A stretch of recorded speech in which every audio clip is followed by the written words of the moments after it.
Welcome to Udaya Anil vlogs. எல்லாரும் நல்லா இருப்பீங்கன்னு நினைக்கிறேன். நாங்களும் நல்லா இருக்கோம். இந்த வீக்கெண்ட் ஒரு லாங் வீக்கெண்டாக இருந்தது இல்லையா? பிள்ளைங்க எல்லாம் பீட்சா கேட்டாங்கன்னு வீட்லேயே பீட்சா செஞ்சேன். இன்னைக்கு பீட்சா அவன்லேயும் செஞ்சு காட்டியிருக்கேன், பேன்லேயும் செஞ்சு காட்டியிருக்கேன். வீடியோ ஃபுல்லாக பாருங்கள். பீட்சா செய்கிறதுக்கு ஒரு பவுலில் 4 கப் மைதா எடுத்திருக்கேன். இது கூட 2 table spoon east, 3 table spoon sugar,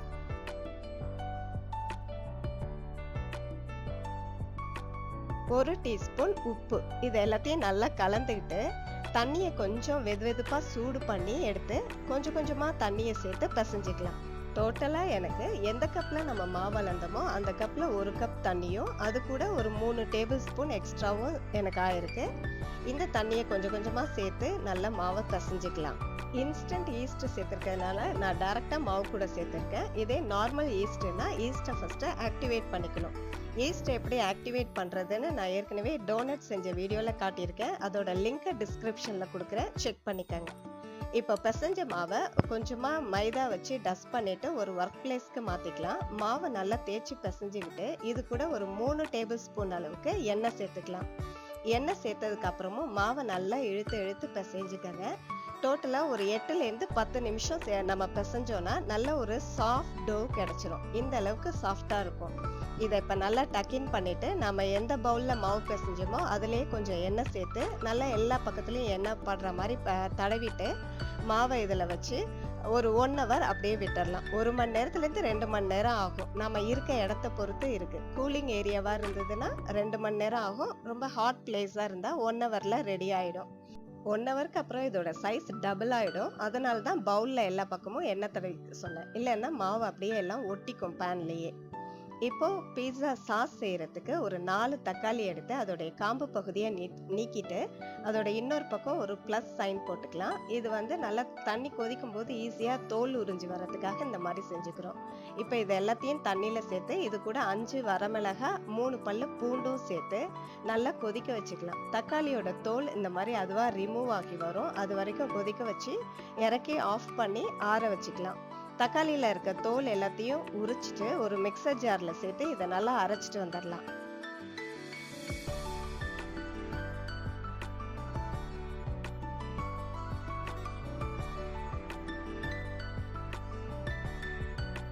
ஒரு பேனில் 1 டேபிள் ஸ்பூன் வெண்ணெய் சேர்த்துக்கலாம். வெண்ணெய் நல்லா உருகினதுக்கு அப்புறம் 3 பூண்டு பல்ல துருவி வச்சிருக்கேன்.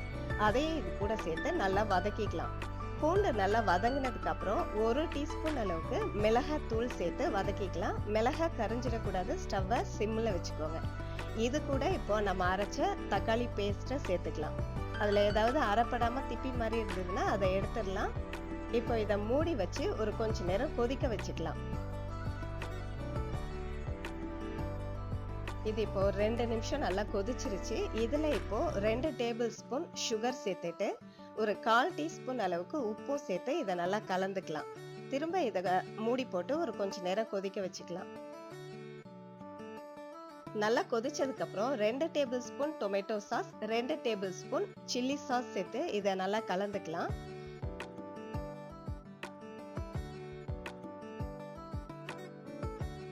சாஸ் சேர்த்ததுக்கு அப்புறம் இட்டாலியன் ஹெர்ப்ஸ் சேர்த்துக்கிறேன். இதுல பேசில், பார்ஸ்லி, ரோஸ்மேரி, ஒரிகானோ எல்லாமே இதுல இருக்கு. இதை சேர்க்கும் போது தான் ஒரிஜினல் பீட்சாவுடைய ஃப்ளேவரும் டேஸ்ட்டும் கிடைக்கும். இது எல்லா சூப்பர் மார்க்கெட்லயும் ஈஸியா கிடைக்கக்கூடியது தான். உங்களுக்கு எல்லாமே கிடைக்கலனாலும் அட்லீஸ்ட் ஒரிகானோ மட்டுமாவது சேர்த்து செய்யுங்க. அப்பதான் டேஸ்ட் சூப்பரா இருக்கும். அவ்வளோதான், பீட்சா சாஸ் ரெடி. இதை இந்த பதத்தில் இருக்கும்போதே ஆஃப் பண்ணிடுங்க. ஏன்னா ஆறுனதுக்கு அப்புறம் இது இன்னும் கொஞ்சம் திக்காகும். இந்த பதத்தில் இருக்கும்போது தான் நமக்கு பீட்சா மேலே அப்ளை பண்ணுறதுக்கும் ஈஸியாக இருக்கும். அவ்வளோதான், பீட்சா டோ சாஸ் ரெண்டுமே ரெடி. இனி டாப்பிங்ஸ் ரெடி பண்ணிக்கலாம். டாப்பிங்ஸ்க்கு நான் மஷ்ரூம், ஆனியன், 3 கலரில் இருக்க குடமிளகாய், ஆலிவ் இதெல்லாம் கட் பண்ணி வச்சுருக்கேன். ஆலிவ்ஸ் நான் க்ரீன் ஆலிவ்ஸ் யூஸ் பண்ணியிருக்கேன். இதுவும் சூப்பர் மார்க்கெட்டில் இந்த மாதிரி ப்ரிசர்வ் பண்ணி வச்சுருப்பாங்க. இதில் பிளாக் கலரும் இருக்குது, எது வேணாலும் யூஸ் பண்ணிக்கலாம். பீட்சா டோ சூப்பராக ரைஸ் ஆகிருக்கு. இதில் ஒரு பஞ்ச் பண்ணிக்கிறேன்னு என் பொண்ணு ஒரு பஞ்ச் கொடுத்துட்டு போயிட்டா. அவ்வளோதான், இந்த மாவை இதுக்கு மேலெல்லாம் பிசைய வேண்டாம். இதை அப்படியே எடுத்து ஒரு ஒர்க் பிளேஸ்க்கு மாற்றிட்டு ஜஸ்ட்டு ரோல் பண்ணிவிட்டு கட் பண்ணிக்கலாம். நான் இன்னைக்கு 3 பீட்சா செய்ய போகிறேன். அதனால் இதை 3 போர்ஷன்ஸாக நான் டிவைட் பண்ணிக்க போகிறேன். 3 பீட்சா செய்ய போறதுனால தான் நான் 4 கப் மைதா எடுத்திருக்கேன். நீங்க எத்தனை பீட்சா செய்றீங்களோ அதுக்கேத்த மாதிரி மாவு எடுத்துக்கோங்க. இதை இப்போ டக்கின் பண்ணி ஒரு பால் மாதிரி உருட்டி எல்லாத்தையும் ரெடி பண்ணி எடுத்து வச்சுக்கலாம். கையிலேயே மாவை திரட்டிக்கலாம். ஆனா ஃபர்ஸ்ட் டைம் செய்றீங்கன்னா சப்பாத்தி உருட்டுற கட்டையை வச்சு உருட்டிக்கிறீங்கன்னா ஈஸியா இருக்கும். மைதா வச்சு லைட்டா டஸ்ட் பண்ணிட்டு அது மேல மாவை வச்சு மாவுலயே லைட்டா மைதாவை ஸ்ப்ரிங்கிள் பண்ணிக்கோங்க. இப்போ ரோலிங் பின்னி வச்சு நல்லா அழகா எல்லா பக்கமும் ஒரே மாதிரி வர மாதிரி ஈக்குவலா ரோல் பண்ணிக்கோங்க. ஒரு பக்கம் மொத்தமாவும் ஒரு பக்கம் மெல்லிசாவும் இருக்கிற மாதிரி இருக்கக்கூடாது. ஒரு 1/2 இன்ச் அளவுக்கு நம்ம இதை ரோல் பண்ணி எடுத்துக்கலாம். இப்போ ஒரு ஃபோக் ஸ்பூன் யூஸ் பண்ணி இந்த மாதிரி அங்கங்க குத்தி விட்டுக்கங்க. இது எதுக்காகன்னா இதுல ஏர் பபிள்ஸ் இருக்கும். பேக் ஆகும்போது இது பூரி மாதிரி உப்பி வராம இருக்கும். அதுக்காக இந்த மாதிரி அங்கங்க குத்தி விட்டுக்கங்க. அதே மாதிரி ஓரங்கள்லயும் நம்ம கை வச்சு பள்ளம் வர மாதிரி இப்படி லைட்டா பிரஸ் பண்ணி விட்டுக்கலாம். பேக் ஆகும்போது சீஸ் மெல்ட் ஆகி ஓவர்ஃப்ளோ ஆகாம இருக்கிறதுக்காக இந்த மாதிரி நம்ம ஒரு பள்ளம் ஃபார்ம் பண்ணிக்கலாம். பீட்சாவோட பேஸ் கொஞ்சம் கிறிஸ்பியாவும் மேல சாஃப்டாவும் இருக்கிறதுக்கு ஃபர்ஸ்ட் நம்ம ஒரு நல்ல இரும்பு தோசைக்கல்லை எடுத்து ஸ்டவ்ல வச்சு அதுல லைட்டா ஆயில் ஸ்ப்ரே பண்ணிக்கலாம். ஸ்டவ்வை ஹை ஃப்ளேம்ல வச்சுக்கோங்க. நம்ம ரெடி பண்ணின பீட்சா டோவை இப்போ இதுல போட்டு ஒரு 2லேருந்து 3 நிமிஷம் இதை மூடி வச்சு குக் பண்ணிக்கலாம். அவ்வளவுதான், பீட்சா டோ ரெடி ஆயிடுச்சு. இதை இப்போ ஒரு வெண்ணெய் தடவின ஒரு தட்டுல இதை மாத்திக்கலாம். இப்போ இதுல நம்ம ரெடி பண்ணி வச்சிருக்க பீட்சா சாஸ் சேர்த்துக்கலாம். நமக்கு எவ்வளவு தேவையோ அந்த அளவுக்கு சேர்த்துக்கலாம்.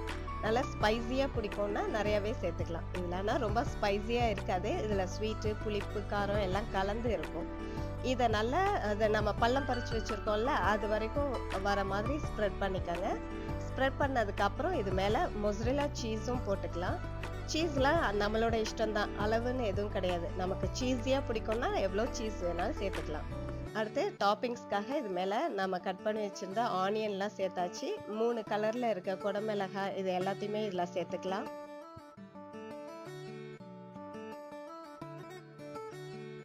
கட் பண்ணி வச்சிருக்க ஆலிவ்ஸ், மஷ்ரூம் இது எல்லாத்தையுமே சேர்த்துக்கலாம்.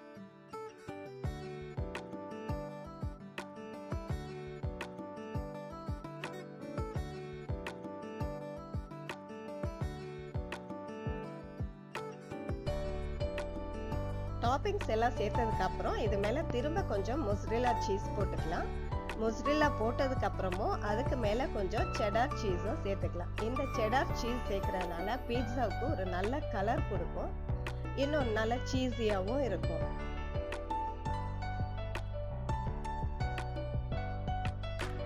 கடைசியா அதோடைய ஓரங்கள்ல பட்டரை கொஞ்சம் மெல்ட் பண்ணி தடவிக்கலாம். இது நல்லா பேக் ஆகும்போது அந்த ஓரங்கள் கோல்டன் கலர்ல வரதுக்கு இது ஹெல்ப்ஃபுல்லா இருக்கும். இப்போ அவனை 230 டிகிரி செல்சியஸ்ல 10 மினிட்ஸ் ப்ரீ ஹீட் பண்ணி வச்சிருக்கேன். அதுல இப்போ நம்ம ரெடி பண்ண பீட்சாவை வச்சு 15 மினிட்ஸ் டைம் செட் பண்ணிக்கலாம். இந்த கேப்ல இப்போ நம்ம பேன்லயும் ஒரு பீட்சா செஞ்சிடலாம். அதுக்கு எப்பவும் போல அதை ரோல் பண்ணிட்டு ஃபோக் ஸ்பூன் வச்சு குத்திட்டு அதே மாதிரி தோசைக்கல்ல போட்டு 2 நிமிஷம் ஹீட் பண்ணிக்கலாம். அவ்வளவுதான், பீட்சா டோ சூப்பரா குக் ஆயிருச்சு. அடியில பாருங்க எந்த அளவுக்கு வந்திருக்கு பாத்தீங்களா? இதுதான் சூப்பரா இருக்கும் சாப்பிடும்போது. இப்ப இதுலயும் நம்ம ரெடி பண்ண எல்லாத்தையும் சாஸ் போட்டு சீஸ் போட்டு நம்ம டாப்பிங்ஸ் எல்லாம் சேர்த்துக்கிட்டோம். இதுல பிள்ளைங்க சிக்கன் ஃப்ராங்க்ஸ் கேட்டாங்கன்னு அதுவும் கொஞ்சம் கட் பண்ணி சேர்த்துக்கிறேன். இதெல்லாம் சேர்த்ததுக்கு அப்புறம் இது மேல திரும்ப மொசரெல்லா சீஸ், செடார் சீஸ் எல்லாமே சேர்த்துக்கலாம்.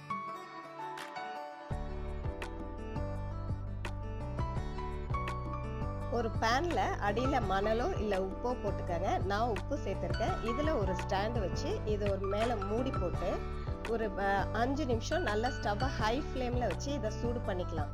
மூடியில ஒரு ஓட்டை மாதிரி இருந்துச்சுன்னா அதையும் ஒரு டிஷ்யூவோ துணியோ வச்சு அடைச்சிருங்க.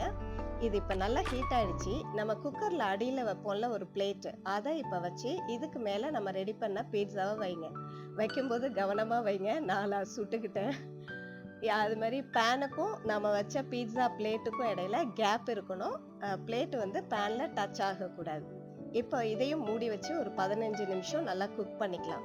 கேக் பேக் பண்ணும்போது நம்ம ஸ்டவ்வை மீடியம் ஹீட்ல வச்சு தான் பேக் பண்ணுவோம். ஆனா பீட்சாவுக்கு ஸ்டவ் ஹை ஃப்ளேம்ல வச்சு 15 மினிட்ஸ்ல பேக் பண்ணி எடுத்துடணும். ஸ்டவ்ல கேக் எப்படி பண்றதுங்கிற வீடியோவும் நான் ஏற்கனவே போட்டிருக்கேன். லிங்க் டிஸ்கிரிப்ஷன்ல கொடுக்குறேன், செக் பண்ணி பாருங்க. இப்போ நம்ம அவன்ல வச்சோம்ல, அது ரெடி ஆயிடுச்சு. இதை எடுத்து வெளியில வச்சு இதை கட் பண்ணி பார்க்கலாம். ஒரு நைஃப் இல்ல பீட்சா கட்டர் யூஸ் பண்ணி பீட்சாவை கட் பண்ணிக்கலாம். இங்க பாருங்க எவ்வளோ சீஸியா சூப்பரா இருக்குன்னு. பார்க்கறதுக்கு அவ்வளோ ஆசையா இருந்தது, சாப்பிடணும் போல தோணுச்சு. டேஸ்ட்டும் அல்டிமேட்டா இருந்தது. நான் இன்னொரு பிளேட்டு ரெடி பண்றதுக்குள்ள அந்த பிளேட்டு காலி பண்ணிட்டாங்க பிள்ளைங்க. டேஸ்ட்டும் சூப்பரா இருக்குன்னு சொல்லி சாப்பிட்டாச்சு எல்லாரும். இப்போ பேன்ல வச்சதும் ரெடி ஆயிடுச்சு. இதையும் எடுத்து வெளியில வச்சுக்கலாம். ஸ்டவ்ல பேக் பண்ணும்போது நம்ம பேன்ல அடியில உப்பு போட்டிருக்கோம் இல்லையா, அது வந்து ஹீட் ஆகும்போது ஒரு ஸ்மெல் வரும். பயங்கராதீங்க, அடி பிடிக்குதோன்னு நினைச்சிட வேண்டாம். இப்போ பீட்சா மேல கொஞ்சமா சில்லி ஃப்ளேக்ஸை தூவி விட்டுக்கலாம். இது பீட்சாவுக்கு ஒரு நல்ல டேஸ்ட் கொடுக்கும். லைட்டா ஒரு ஸ்பைசியாவும் இருக்கும். டேஸ்ட் அல்டிமேட்டா இருக்கும். ரொம்பலாம் காரம் இருக்காது. இதையும் இப்போ கட் பண்ணிக்கலாம். அவன்ல வச்சதுக்கும் பேன்ல வச்சதுக்கும் எந்த டிஃப்ரென்ஸும் இல்லை. அதே அளவுக்கு இதுவும் பேக் ஆயிருந்தது. சூப்பரா இருந்தது. இதுவும் நல்லா சீஸியா, சாப்பிட நல்லா ஜூஸியா, ரொம்ப நல்லா இருந்தது. நீங்களும் இதே மாதிரி செஞ்சு பார்த்துட்டு எப்படி இருந்ததுன்னு எனக்கு கமெண்ட் பண்ணுங்க. இன்னைக்கான கோட் என்னன்னு பார்த்துடலாமா? மகிழ்ச்சி, மிதமான உணவு, போதிய ஓய்வு ஆகியவை வைத்தியரை வீட்டுக்குள் வரவிடாது. பிடிச்சிருந்தா வீடியோக்கு ஒரு லைக் கொடுத்துட்டு உங்க ஃப்ரெண்ட்ஸ் அண்ட் ஃபேமிலி கூட ஷேர் பண்ணிக்கங்க. சப்ஸ்கிரைப் பண்ணாதவங்க சேனலை சப்ஸ்கிரைப் பண்ணிக்கங்க. உங்களை இன்னொரு வீடியோல சந்திக்கிறேன். நன்றி, வணக்கம்.